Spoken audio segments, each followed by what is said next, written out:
Sir कल की press conference घेतली होती त्यामुळे त्यांनी पुन्हा एकदा 2 संभाषणं सांगितली. 2 कॉल केले होते उद्धव ठाकरे यांनी आणि ते कॉलमध्ये संभाषण देखील राहिले की आदित्य ठाकरेंचं नाव पत्रकार परिषदेमध्ये घेत जाऊ नका. तसंच ते नाव टाळायचा प्रयत्न करा. असं 2 वेळा उद्धव ठाकरेंनी माझं या विषयावरती माननीय उद्धव ठाकरे यांच्याशी चर्चा झाली. असं काही घडल्याचं किंवा काय उद्धव ठाकरे साहेबांनी याचा पूर्णपणे इन्कार केला.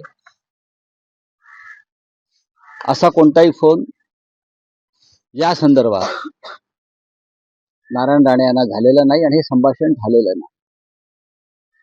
मिलिंद नार्वेकर यांच्याशी माझं बोलणं झालं. ते म्हटले मी कधी कोणाला फोन लावून दिला नाही. आता जी यातले प्रमुख व्यक्ती आहेत नारायण राणे ज्यांचा उल्लेख करतात त्यांनीच सांगितलेलं आहे की अशा प्रकारचे कोणतेही संभाषण झाल्याचं मला दिसत नाही, झालेलंच नाही. किंवा नारायण राणे हे कशाच्या आधारावरती अशा प्रकारची वक्तव्य करतायत इतक्या वर्षानंतर ते समजून घेणं गरजेचं आहे. काय त्यांना त्यांची प्रकृती बरी नाहीये का, तर त्यांच्यावरती थोडंसं पाहावं लागेल. कारण 70 पार केली आहे आणि आम्हाला त्यांच्या प्रकृतीची चिंता वाटते. पण माननीय उद्धव ठाकरे आणि मिलिंद नार्वेकर जे आता सध्या आमदार आहेत त्यांनी स्पष्ट शब्दात सांगितलेलं आहे की अशा प्रकारची कोणतेही संभाषण फोनवर झालेलं नाही.